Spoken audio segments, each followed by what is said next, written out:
You ever have rubbery fish? Or what about some fish that was just real dry and just blah? That sound like something you had? Well, in today's video, I'm gonna show you how to take some fish that looks like this and turn it into this.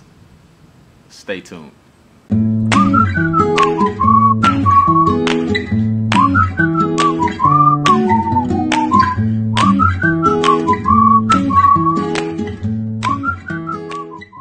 Hey, welcome back to AntStill BBQ. This is Anthony here, and today, that's right, we're gonna be making grilled snapper. And as you can see, we're gonna add a little extra something to the top. So, grilled snapper, but we're gonna add a tomato and shallot relish to it. We're gonna soak it in a balsamic vinegar, and it's gonna have a really nice taste, I promise. So, if this is your first time here, I just wanna say thank you for watching the channel. If you haven't already, go ahead and subscribe. I promise you're gonna like the content that continues to come from me. But other than that, again, for my people that have already been here, thank you for returning. And you know, I just got a notification the other day that I'm at like 6,000 views or something like that. Now, that may not be a lot to some people, but that's a lot to me, and it's all thanks to you all. So thanks again for watching the channel and, you know, checking out all my content. But you came here to learn about grilled snapper. So let's get started on how I prepare it, and let's go from there. So for our grilled snapper, we're obviously gonna need some snapper. And I decided to go with whole snapper. And so I just bought this from my local Costco. They actually already had it gutted, which was great. I don't know if you can see in there. They already have it gutted. It's descaled. It's ready to go. I'm already prepared one so far. So you can see I got some lemon in there. You can see I already seasoned it lightly. And so that's ready to go on the grill. You can season it however you want. What I ended up doing is just splitting it down, you know, like right in there. So I just took my knife, cut in there, butterflied it, and put my seasonings in there. As you can see, I put my lemon in there, and it was ready to go. So the fish was pretty easy to prepare. What we're gonna do with our tomato and shallot relish, I just took some tomatoes like you see here, with grape tomatoes. They had a nice medley, multicolored, so that's gonna look great on the fish at the end. And then you can see our shallots. So what we're gonna do now, you wanna go ahead and cut this. So I cut my shallots in half. Same with my tomatoes. We're going to throw that on the grill for about 5-10 minutes or so. However long, until it just looks like it has a nice grill, you know, nice grill marks on it, and it just looks like it's been cooked a little bit. So we're gonna throw that on.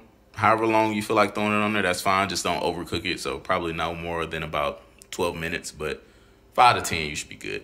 So let's throw that on. Once we get done, we're gonna soak that in the balsamic vinegar. We're gonna use about, you know, a couple teaspoons or so, but whatever you feel comfortable with, or excuse me, tablespoons, whatever you feel comfortable with, go ahead and throw that in there. But we're gonna go with about 2 to 3 tablespoons at the end once it's actually grilled. But tomatoes, the shallot, and the fish. So let's get started with the tomatoes and the shallot. All right, so we're at the 5-minute mark. Let's take a look at our tomatoes and shallot. Oh yeah, so it's looking pretty good. So we can actually go ahead and take this off. You can see they're starting to break down a little bit, and that's exactly where we want to stop that at. So let's go ahead and take these off and put them to the side. All right, so while we have our tomatoes and our shallot to the side, I'm just gonna go over real quick what you need to have your grill set up on before you put your fish on. So real simple, I have my grill set at, let's see, right now it's 360. So anywhere between 350 and 400 is ideal. Honestly, what you're searching for once you put your fish on, before you take it off, you just want to make sure it has an internal temp of at least 145. That's going to let you know that it's done. So for the fish, we're aiming for 145. The grill, 350 and up should be good. Hopefully this doesn't take more than about 12 minutes when we put our fish on. What we're going to do is we're going to do skin side first and then the fillet side. All right, so we're at the 5-minute mark on this fish. Let's take a look to see how our snapper is looking so far. So it's coming together nicely. We can see that the flesh is starting to turn colors on us, so we know that it's cooking well. This is looking pretty good. So what we'll do now is we'll go ahead and flip this over, and we're gonna do the flesh side down so that we can get some really nice grill marks on that flesh. Obviously, we're gonna have to take the lemons off, so we'll sit those to the side over here, get some grill marks on those. But let's go ahead and flip that and put it on for about another 7 minutes, let's say, and check back at that point. At that point, hopefully it's at the 145 internal temp mark, and we can go ahead and take the snapper off. All right, so we're at the 13-minute mark. Let's take a look. Oh yeah, that fish is looking great.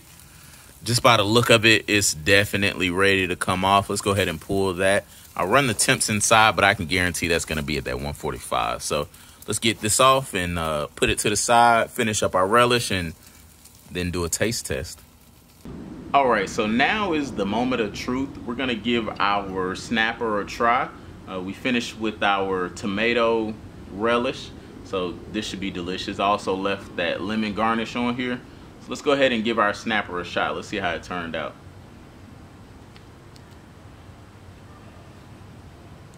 So instantly what I notice is that it's very flaky, which is a good sign. And the other thing that I noticed is that lemon got in there really well. It's definitely a good idea to go ahead and put that lemon on there. The tomato relish, when you put it, you can taste that tanginess of the vinegar. I like it. And then just having that tomato on there, it's just a nice addition to this overall great tasting snapper. So let me know how yours turn out. Hopefully you give it a shot. I'd love to hear how the recipe worked out for you, or just how this process in general worked out.